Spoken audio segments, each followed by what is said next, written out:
Hello friends, welcome to my YouTube channel CS concept 99। तो friends, आज हम बात करने जा रहे हैं AIVE का जो एग्ज़ाम होता है उसके मोस्ट इम्पॉर्टेंट क्वेश्चन के बारे में। तो फ्रेंड्स, मैं आपके लिए आज बताने जा रहा हूँ टॉप 10 ऐसे क्वेश्चन जो आपके लिए बहुत ही ज़्यादा इम्पॉर्टेंट होंगे, जो आपका एग्ज़ाम आ रहा है AIVE का उसके लिए। तो फ्रेंड्स, ये वाली वीडियो आपके लिए बहुत मोस्ट इम्पॉर्टेंट है, क्योंकि इसमें मैंने जो आपके लिए क्वेश्चन रखे हैं इसमें से बहुत सारे क्वेश्चन, बहुत तो नहीं कहेंगे, हम कहेंगे 3-4 क्वेश्चन ऐसे भी हैं जो मैं आपको पिछली वीडियो में बता चुका हूँ। क्योंकि वो क्वेश्चन इंपॉर्टेंट है, इसलिए मैंने फिर से इस क्वेश्चन में यानी इस वीडियो में रिपीट किए हैं। तो इन क्वेश्चन को आप पूरा वॉच कर लेना, और अगर चैनल पर नए हो तो चैनल को सब्सक्राइब अभी कर दें, क्योंकि आखिर में भी आप करेंगे ही, क्योंकि आपको ये वीडियो ज़रूर ही पसंद आएगी। अगर आप पढ़ने के उद्देश्य से देखेंगे तो इसमें बहुत सारे क्वेश्चन ऐसे मिलेंगे जो आपको पिछले सेटों से ही मिले आए हैं, यानी बहुत सारे क्वेश्चन इसमें ऐसे हैं जो पिछले सेट में आ चुके हैं, यानी कि अधिकतर क्वेश्चन हैं जो हर साल हर सेट में मिलते हैं। तो जैसे ये पहला क्वेश्चन है, यही आप देख लेना, ये आपको कम से कम 4-5 सेट में मिल जाएगा। पिछले 10 सालों के जो सेट आती हैं उनमें 4-5 साल आया हुआ है ज़रूरी है। तो ये वाले जो क्वेश्चन है आपको ये बिल्कुल पूरी तरह तैयार कर लेना है। और ये मैंने एक आध वीडियो में और बताया, और इससे नीचे वाला क्वेश्चन है ये भी मैंने एक और क्वेश्चन में और बताया, ये भी बहुत इंपॉर्टेंट क्वेश्चन है। तो चलिए वीडियो को शुरू करते हैं, और अगर चैनल पर नए हो तो चैनल को सब्सक्राइब कर देना और वीडियो को भी लाइक कर देना। तो चलिए वीडियो को स्टार्ट करते हैं। तो फ्रेंड, यहाँ पे जो पहला क्वेश्चन कहता है, इसमें आपको रूल तो जैसे पता ही होंगे कि किस तरीके के रूल है, कि आपको यहाँ पे 4 ऑप्शन दे रखे होंगे। यहाँ पे 4 ऑप्शन में से आपको एक आंसर यानी कि जो अपने मन में सोच लेना है कि आपका आंसर ए होगा, बी होगा, सी या फिर डी। तो इनमें से एक आंसर आपको सोच लेना है, और जब आप एक आंसर अपना सोचेंगे तो फिर इससे आपका जो एक कॉन्फिडेंस है वो बढ़ेगा। मैं आपको जब राइट आंसर बताऊंगा, जो आपका राइट आंसर होगा, तो उससे कि आपका कॉन्फिडेंस भी बढ़ेगा कि मेरा जो आंसर था वो राइट था या रॉन्ग था। और अगर आपको कोई भी प्रॉब्लम हो, यानी किसी भी तरह की समस्या, कोई क्वेश्चन का डाउट, किसी चीज़ का भी डाउट या कोई टॉपिक का डाउट हो, वो कमेंट कर देना, मैं आपके लिए वो टॉपिक भी क्लियर कर दूंगा। और अगर वीडियो में कोई प्रॉब्लम हो या वीडियो में कोई कमी आए तो फिर उसको ही बता देना, मैं उस प्रॉब्लम को सुधार करने की कोशिश करूँगा। तो यहाँ पे हम पहला क्वेश्चन शुरू करते हैं। तो पहला क्वेश्चन में कहता है कि हत्या के लिए ट्रायल के दौरान अभियोजक का आरोप है कि हत्या का हथियार, यानी कि हत्या की गई उसका ट्रायल के लिए जो हथियार का उपयोग किया गया, उसका हथियार आरोप के घर पे, यानी उसका हथियार आरोपी के घर पर है, लेकिन उसकी पत्नी उन्हें घर में घुसने नहीं दे रही, यानी पुलिस वाले जो हैं उन्हें उसकी पत्नी घर में नहीं घुसने दे रही। जबकि दूसरे व्यक्ति ने आरोप लगाया कि इनने मेरे हत्या करने की कोशिश की है, मान लो उसने मुझे चाकू से मारने की कोशिश की और वो चाकू उसने अपने घर में छुपा के रखा है, लेकिन उसकी जो जिसने मारने की कोशिश की है उस व्यक्ति की पत्नी उसे घर में नहीं घुसने दे रही है पुलिस वालों को। तो अभियोजन के पक्ष को हत्या के हथियार को सुरक्षित करने के लिए अदालत क्या करना चाहिए, यानी कि जो हथियार है या कोशिश की या हत्या कर दी, उसका जो हथियार है उसे सुरक्षित, यानी कि वो उसे खत्म ना कर दें, उसे कहीं गाड़ ना दें, उसे जला ना दें, यानी कहीं उसे नष्ट ना कर दें, डिस्ट्रॉय ना कर दें। तो उससे बचाने के लिए, सुरक्षित करने के लिए अदालत क्या करेगी? तो अदालत ने ये 4 ऑप्शन दे रखे हैं कि अदालत इनमें से कोई एक काम करेगी। आपको बताना है इनमें से अदालत कौन सा काम करेगी। तो यहाँ पे पहला ऑप्शन दे रखा है कि पत्नी की गिरफ्तारी का आदेश देगी, यानी जो पत्नी उसे घर में नहीं घुसने दे रही है उसको गिरफ्तार करवा दी, या पत्नी को न्यायिक हिरासत का आदेश देगी, यानी कि जो पत्नी को यानी कि पकड़वा लिया जाएगा, कि उसे भी हिरासत में ले लिया जाए, क्योंकि वो भी यानी कि उसके संग व्यक्ति के संग मिली हुई हो सकती है। या फिर सी में कहता है कि न्यायिक समिति को नियुक्ति का आदेश, यानी न्यायिक समिति को नियुक्ति का आदेश देगी। तो यानी कि उसकी अलग से समिति बनाएगी कि यानी कि क्या किया जाए इसके लिए। या फिर इसमें डी में कहता है कि हत्या का हथियार के लिए आरोपी के घर का निरीक्षण करने के लिए सर्च वारंट। तो जाहिर सी बात है, देखिए आप भी समझ गए होंगे और मैं भी, यानी कि मैं बताता हूँ आपको। तो इसका जो आपने देखा क्वेश्चन, तो यहाँ पे सर्च वारंट, यहाँ पे एक शब्द आया सर्च वारंट वाला। तो यहाँ पे अधिकतर ये होता है कि जो हथियारों वगैरह होती हैं उनके खोजबीन के लिए हथियारों, यानी उसके जो आरोपी है उसके घर का सर्च वारंट जारी करते हैं ये लोग। तो सर्च वारंट ही यहाँ पे जारी किया जाएगा। ठीक है, तो फिर आप लोगों ने जैसे सोच लिया होगा कि answer A, B, C, D, और जहाँ तक है अब लोग आप समझ भी गए होंगे कि इसका answer A, B, C, D क्या हुआ। तो अगर आप समझ गए हैं तो कमेंट बॉक्स में अभी बता दें, और मैं बता देता हूँ इसका जो आपका आंसर होगा वो होगा ऑप्शन नंबर डी। हत्या का जो हथियार के लिए आरोपी के घर का निरीक्षण करने के लिए सर्च वारंट जारी किया जाएगा। तो यहाँ पे सेकंड क्वेश्चन की ओर बढ़ते हैं। और जो पहला वाला मैंने जो आपको क्वेश्चन बताया था, ये मोस्ट इंपॉर्टेंट क्वेश्चन है। इस वाले क्वेश्चन को आप जरूर तैयार कर लेना, क्योंकि मोस्ट इंपॉर्टेंट क्वेश्चन है। तो इस वाले क्वेश्चन को आप पूरी तरह तैयार कर लेना। तो नेक्स्ट क्वेश्चन को बढ़ते हैं। तो यहाँ पे ये कहता है कि एक पत्नी ने अपने पति की हत्या की। क्वेश्चन को समझना। इस क्वेश्चन में ये कहता है कि एक पत्नी ने अपने पति की हत्या की, ठीक है, और वह हत्या के हथियार के साथ थाने पर पहुंच गई। यानी कि एक पत्नी ने अपने ही पति की हत्या की और वह पत्नी ही खुद को हथियार के संग थाने में पहुंच गई, यानी कि सरेंडर करने के लिए। और पुलिस के सामने कबूलती है कि नीचे दिए गए सिद्धांत को देखते हुए पुलिस के लिए इससे सही कार्रवाई क्या होगी। यानी कि इसमें क्वेश्चन में कहा है एक पत्नी ने अपने पति की हत्या कर दी और वो अपने हथियार के संग ही पुलिस थाने में पहुंच गई और उसने अपना गुनाह कबूल कर लिया है।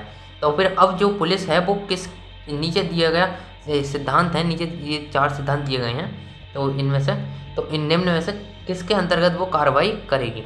तो यहाँ पे यानी कि ये ऑप्शन है और सिद्धांत ये ऊपर वाले दे रखा है। तो इसका सिद्धांत क्या है, तो सिद्धांत पे आप ध्यान देंगे। यहाँ पे ये सिद्धांत दे रखा है। तो यहाँ पे कहता है यदि कोई व्यक्ति किसी भी जांच के दौरान अपना बयान या स्वीकारोक्ति देना चाहता है, यानी कि यदि कोई व्यक्ति कोई जांच चल रही है, जैसे कहीं पे किसी भी चीज़ की किसी मामले की जांच चल रही होती है और उसके दौरान वह अपना बयान देना चाहता है, यानी कि उससे संबंधित कोई बयान देना चाहता है या स्वीकारोक्ति है, या फिर वो अपने जो गुनाह है उसे कबूल कर लेता है, तो यानी सरेंडर कर देता है, तो ऐसे व्यक्ति दंड प्रक्रिया संहिता 1973 की धारा 164 के तहत ये मेट्रोपोलिटन महानगर मजिस्ट्रेट या न्यायिक मजिस्ट्रेट के समक्ष ऐसा कर सकता है। यानी कि ये व्यक्ति कब कर सकता है ऐसा, ये महानगर के समक्ष कर सकता है, मेट्रोपोलिटन न्यायिक मजिस्ट्रेट के समक्ष ऐसा कर सकता है।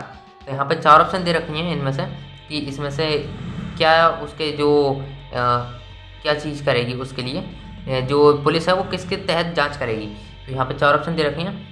अपने स्वीकारोक्ति को दर्ज करने के लिए महानगर मजिस्ट्रेट या न्यायिक मजिस्ट्रेट के समक्ष प्रस्तुत करेंगे, यानी कि जो पुलिस वाले हैं उस महिला को उसने अपना गुनाह कबूल कर लिया है, इसलिए उसे महानगर या कहें मेट्रोपोलिटन मजिस्ट्रेट न्यायिक मजिस्ट्रेट के समक्ष प्रस्तुत करेंगे।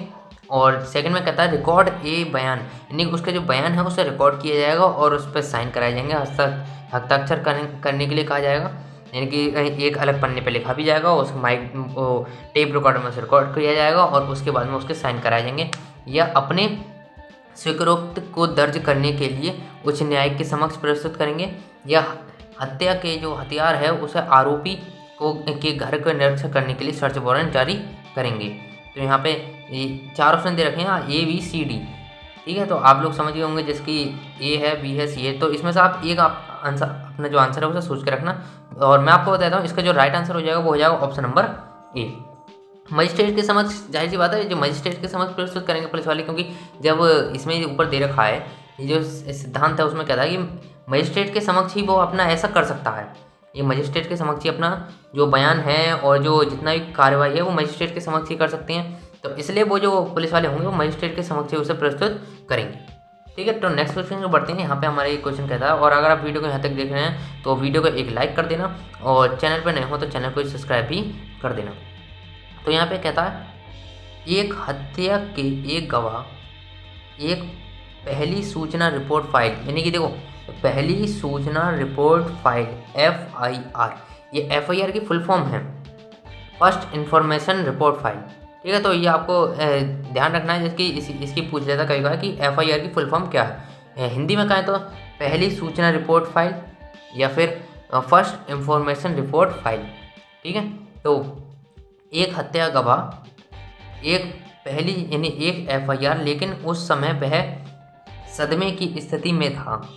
एक गवाह है जिसने यानी FIR दर्ज हो चुकी है उस व्यक्ति के खिलाफ, लेकिन वह अभी सदमे की स्थिति में है, अपने बयान पूरी तरह रिकॉर्ड नहीं कर सकता। वो जाहिर सी बात है सदमे में है तो अपने बयान कैसे रिकॉर्ड करेगा। तो निम्नलिखित कथन यानी कि कथन दे रखे हैं, निम्न से कौन सा कथन सही होगा इसके लिए, जो व्यक्ति के ऊपर बातचीत चल रही है इसके लिए कौन सा कथन नीचे सही होगा।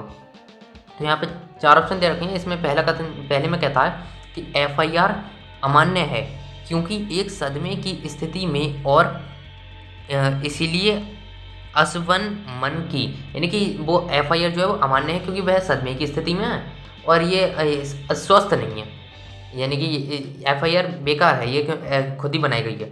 और सेकंड में कहा था कि एफआईआर अमान्य है क्योंकि इसमें हत्या के सभी ब्यौरे शामिल नहीं हैं, यानी कि एफआईआर अमान्य है क्योंकि उसमें जाहिर सी बात है वो सदमे की स्थिति में, तो वो हत्या कैसे कर देगा।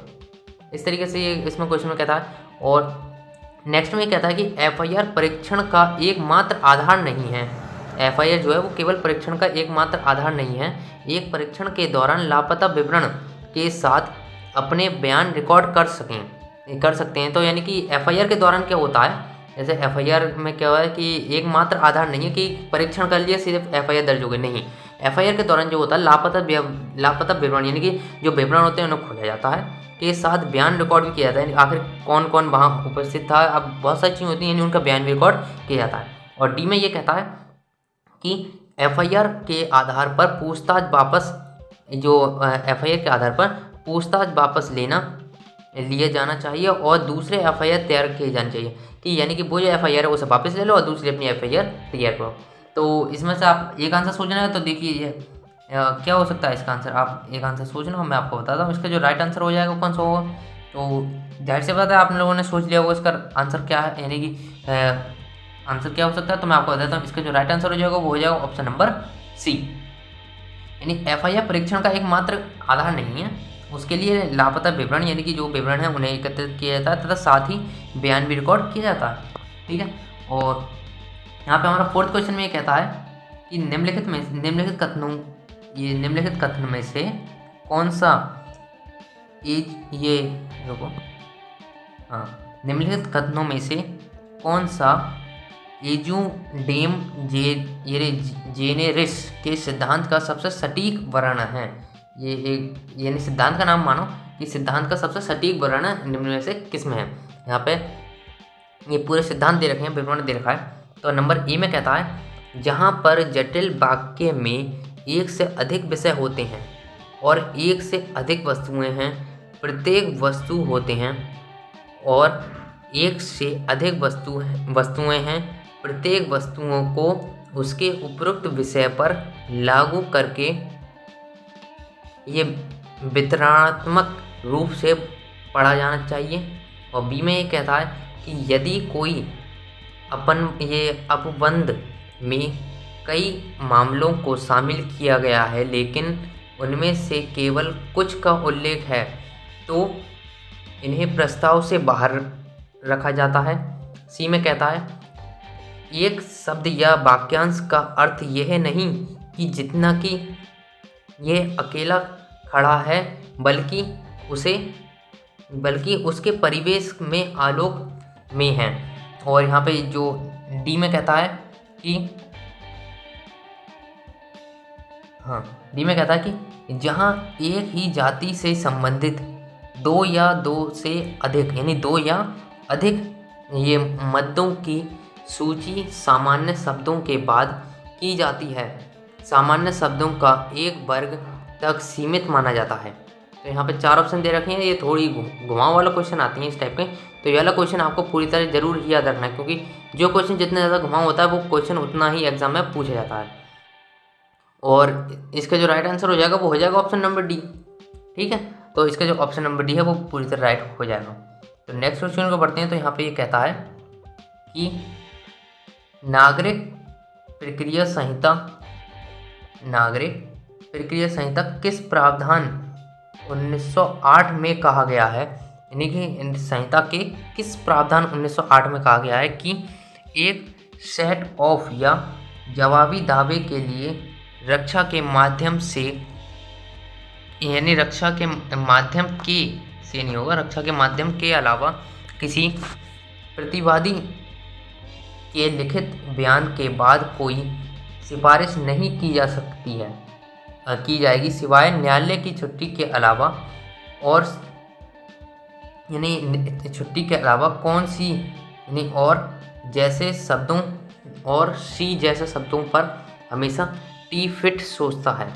तो यहाँ पे 4 दे रखा है, ये वाला भी क्वेश्चन आपके लिए बहुत ही ज़्यादा मोस्ट इंपॉर्टेंट है, ये वाला क्वेश्चन आपके लिए। ठीक है, ये वाला क्वेश्चन आपको बिल्कुल जरूर तैयार कर लेना है और इस क्वेश्चन का आपको आंसर जरूर ही देना है कमेंट बॉक्स में, ताकि आप लोगों को बताना है कि इसका आंसर क्या हो सकता है, ABCD। ठीक है, तो यहाँ पे 4 ऑप्शन दे रखे हैं। पहले में कहता है सिविल प्रक्रिया संहिता 1908 के बाद की सिफारिशों के लिए ऐसा कोई प्रावधान नहीं है। यानी कि इसमें ये कह रहा है कि सिविल प्रक्रिया संहिता 1908 के बाद की सिफारिशों के लिए ऐसा कोई भी प्रावधान नहीं है। और बी में ये कहता है कि सिविल प्रक्रिया 1908 के आदेश 8वीं नियम 9 के बाद सिफारिश का प्रावधान है। और सी में कहता है सिविल प्रक्रिया 1908 के आदेश 7 नियम 1 जो एक सादे का विवरण निर्धारित करता है, बाद में सिफारिशों को दाखिल करने का प्रावधान करता है। और डी में कहता है कि आदेश द्वितीय सिविल प्रक्रिया संहिता के नियम 2 1908 में सिफारिशों का प्रावधान है। तो इसमें आप ABCD इनमें से एक कुछ, ये जो एक आंसर है वो से सोच के रख लेना और कमेंट बॉक्स में अभी बता दें आपका जो आंसर हो सकता है ABCD। मैं आपको बताऊंगा कि आपका जो राइट आंसर होगा वो कौन सा वाला राइट आंसर होगा। कमेंट करेंगे तो आपको क्वेश्चन जो आपके जैसे पेन से हाथ से निकलता है तो वो याद रहता है, उसी तरीके से अगर आप कमेंट में करेंगे या कहीं भी लिखेंगे तो आपको ये क्वेश्चन का आंसर जरूर याद रहेगा। ये मोस्ट इंपॉर्टेंट है, इसलिए मैं आपसे कह रहा हूँ इतनी बार। तो मैं आपको बता देता हूँ, आपने कमेंट कर दिया होगा, मैं बता देता हूँ आपको जो आपका राइट आंसर होगा वो हो जाएगा ऑप्शन नंबर 20। सिविल प्रक्रिया संहिता 1908 के आदेश 8वीं नियम 9 में बाद में सिफारिश की प्रावधान है। ठीक है, तो नेक्स्ट क्वेश्चन में बढ़ते हैं और इसमें मैं आपको 10 क्वेश्चन बताऊंगा, जैसे कि मैंने आपको 5 क्वेश्चन बता दिए हैं मोस्ट इंपॉर्टेंट। और अगर आप चैनल पर नए हो तो चैनल को सब्सक्राइब कर देना और अगर यहाँ तक वीडियो को वॉच करें तो वीडियो को एक लाइक जरूर कर देना और ये वीडियो किसी एक व्यक्ति के संग शेयर जरूर करना जिसको इसकी आवश्यकता हो। तो यहाँ पे नेक्स्ट क्वेश्चन में कहता है कि एक काम के एक टेस्टम लेख पत्र के बारे में निम्नलिखित बयानों में से कौन सा सटीक है। यहाँ पे ये 4 ऑप्शन दे रखे हैं ABCD। इनमें दे रखा है कि इसे किसी मामले को स्वीकार किया जा सकता है या किए गए वायदे के लिए प्रतिफल या समकक्ष, यानी प्रतिफल या समकक्ष मतलब एक होता है प्रतिफल या समकक्ष के रूप में सहमति दी जा सकती है। और बी में कहता है कि यह विचारण प्रक्रिया करने वाले कार्य में खंड हैं। और सी में कहता है कि यह एक ऐसे कारनामे का गवाह है जिसमें पार्टियों की मंशा है। और इसके बाद नेक्स्ट में कहता है कि यह संपत्ति या ब्याज की मात्रा का वर्णन किया जा सकता है, किया जा रहा। तो ये 4 ऑप्शन दे रखे हैं इसमें यहाँ पे और आप लोगों ने जैसे क्वेश्चन को समझ लिया होगा और इसके जो आंसर है इनको भी समझ लिया होगा। तो मैं आपको बताता हूँ इसका जो राइट आंसर हो जाएगा वो हो जाएगा ऑप्शन नंबर C। ठीक है, इसका जो राइट आंसर हो जाएगा वो हो जाएगा ऑप्शन नंबर C हो जाएगा इसका राइट आंसर। तो केवल एक ऐसे कारनामों का गवाह है जिसमें पार्टियों का मंशा है। ये लेख पत्र के बारे में इसमें पूछा है, टेस्ट लेख पत्र के बारे में निम्नलिखित में कौन सा बयान सटीक है, तो इसमें ये C वाला सटीक हो जाएगा। ठीक है, ये क्वेश्चन घुमा के भी कह सकता है कि एक कारनामे की गवाह जिसमें पार्टियों की मंशा है वो किसके अंतर्गत रखा है, यानी को क्या कहेंगे या ये बयान किस में कहा जाता है, तो एक टेस्ट लेख पत्र के बारे में कहा जाता है। तो नेक्स्ट क्वेश्चन में बढ़ते हैं। तो यहाँ पे ये कहता है निम्नलिखित, यहाँ पे 7 क्वेश्चन में कहता है निम्नलिखित बयान की रक्षा यानी निम्नलिखित बयान की रक्षा के निम्नलिखित रूपों में से कौन सा प्रतिवादी लेने की अनुमति नहीं है। यहाँ पे एक, यानी कि इसका मतलब है कि एक लिखित बयान, यहाँ पे है एक लिखित बयान में रक्षा के निम्नलिखित रूपों में से कौन सा प्रतिवादी लेने की अनुमति नहीं है। तो यहाँ पे 4 ऑप्शन दे रखे हैं ABCD। तो पहले में कहता है बाद की रखरखाव पर कानूनी बचाव, बी में कहता है कि स्वीकारोक्ति और परिहार की यानी कि विशेष रक्षा, और सी में कहता है कि विशेष रूप से तथ्य के प्रत्येक आरोप से निपटने के लिए सादे में तथ्यों का ट्रेवलर्स, या और डी में कहता है कि अस्पष्ट, गोलमाल या रूटीन ये खंडन देकर सादे में तथ्यों का ट्रेवलर। तो यहाँ पे 4 ऑप्शन दे रखे हैं। आप लोगों ने जैसे क्वेश्चन समझ लिया होगा कि बयान की सुरक्षा के लिए कौन सा इनमें से प्रतिवादी अनुमति नहीं देता यहाँ पे। तो आप एक अपना आंसर सोच के रख लेना। ये केवल इम्पोर्टेंट है, ये वाला मोस्ट इम्पोर्टेंट नहीं कहूँगा मैं ऐसे, क्योंकि ये घुमाव नहीं है, तो इसलिए ये केवल इम्पोर्टेंट है, क्योंकि आपको ये याद रखना है। मैं आपको बताता हूँ कि ये इम्पोर्टेंट है। और ABCD आप एक आंसर अपना सोच के रख लेना। मैं आपको बताता हूँ इसका जो राइट आंसर हो जाएगा वो हो जाएगा ऑप्शन नंबर डी, अस्पष्ट, गोलमाल या रूटीन खंडन देकर सादे के तथ्यों का ट्रेवलर्स।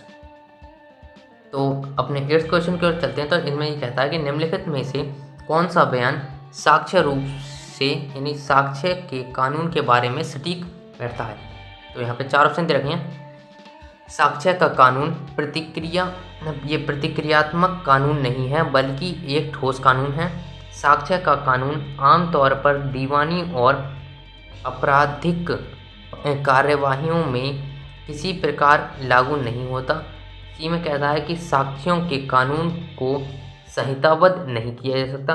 डी में कहता है साक्ष्य के कानूनों में सामान्य नियम है कि एक तथ्य को साबित करने का बोझ उस पार्टी पर है जो एक तथ्य पर आरोप लगाती है।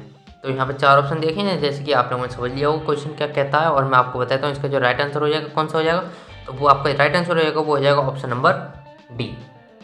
ठीक है, तो इसका राइट आंसर डी हो जाएगा। साक्ष्य के कानून में सामान्य नियम है कि एक, यानी कि इसका नियम बताया इनमें से कौन सा साक्ष्य का जो कानून के बारे में सटीक बैठता है। तो इसमें डी सही बैठता है। साक्ष्य के कानून में सामान्य नियम है कि एक तथ्य को साबित करने का बोझ उस पार्टी पर है जो एक तथ्य पर आरोप लगाती है, यानी साबित वो करेगी जो कि उस दूसरे पर आरोप लगा रही होगी।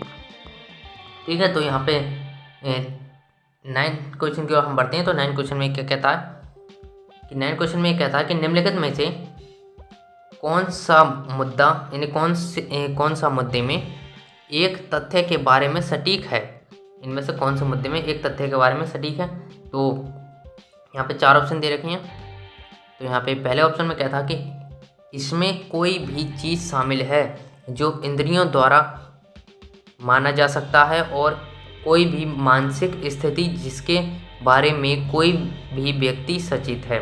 बी में कहता है कि इसमें कोई भी तथ्य शामिल है जिसमें से या तो स्वयं या अन्य तथ्यों के संबंध में अस्तित्व, गैर अस्तित्व, प्रकृति या किसी अधिकार, दायित्व या विकलांगता की सीमा किसी भी बात या कार्यवाही में जोर दिया या अस्वीकार किया गया हो तो आवश्यक रूप से इस प्रकार है। या फिर सी में कहता है कि सभी संबंधित तथ्य इस तथ्य का हिस्सा हैं। या डी में कहता है कि इस मुद्दे पर एक तथ्य न्यायालय के समक्ष स्वीकार किया गया सर्वोत्तम साक्ष्य होना चाहिए। तो यहाँ पे 4 ऑप्शन दे रखे हैं। तो ABCD ये आपके लिए क्वेश्चन मोस्ट इम्पोर्टेंट है। ये वाला क्वेश्चन जो है आपके लिए MI क्वेश्चन है, मोस्ट इम्पोर्टेंट क्वेश्चन है। तो इस वाले क्वेश्चन को आप जरूर तैयार कर लेना, ये मोस्ट इंपॉर्टेंट है क्योंकि ये बिल्कुल घुमाऊ वाला क्वेश्चन है। इसमें जो व्यक्ति को जितना टाइम लगेगा अधिकतर उस टाइप के क्वेश्चन आते हैं, घुमाने वाले क्वेश्चन आते हैं। तो आप लोगों ने इसका आंसर सोच लिया होगा। तो मैं बताता हूँ इसका जो राइट आंसर हो जाएगा वो हो जाएगा ऑप्शन नंबर बी। ठीक है, इनमें से कोई भी तथ्य यानी कि ये बी वाला क्वेश्चन आपका राइट हो जाएगा आंसर जो है। और नेक्स्ट क्वेश्चन में बढ़ते हैं। तो इसमें ये कहता है, ये हमारे इस वीडियो का लास्ट क्वेश्चन है। अगर आप वीडियो को यहाँ तक दें तो वीडियो को एक लाइक तो बनता है, और चैनल पे ना हो तो चैनल को सब्सक्राइब कर देना। और अगर आपका कोई फ्रेंड या कोई भी न्यू व्यक्ति ऐसा हो जो कंपटीशन की तैयारी करना चाहता हो तो उसके लिए ये चैनल बहुत ही ज़्यादा, मैं कहूँगा कि बहुत ही ज़्यादा इंपॉर्टेंट है, बहुत ही ज़्यादा यूज़फुल है।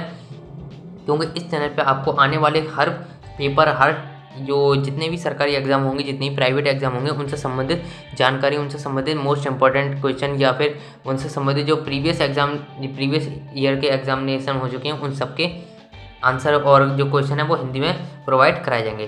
तो देख लेते हैं अपने लास्ट क्वेश्चन में। तो एक बंदे को ये वीडियो सेंड जरूर कर देना किसी एक ग्रुप में।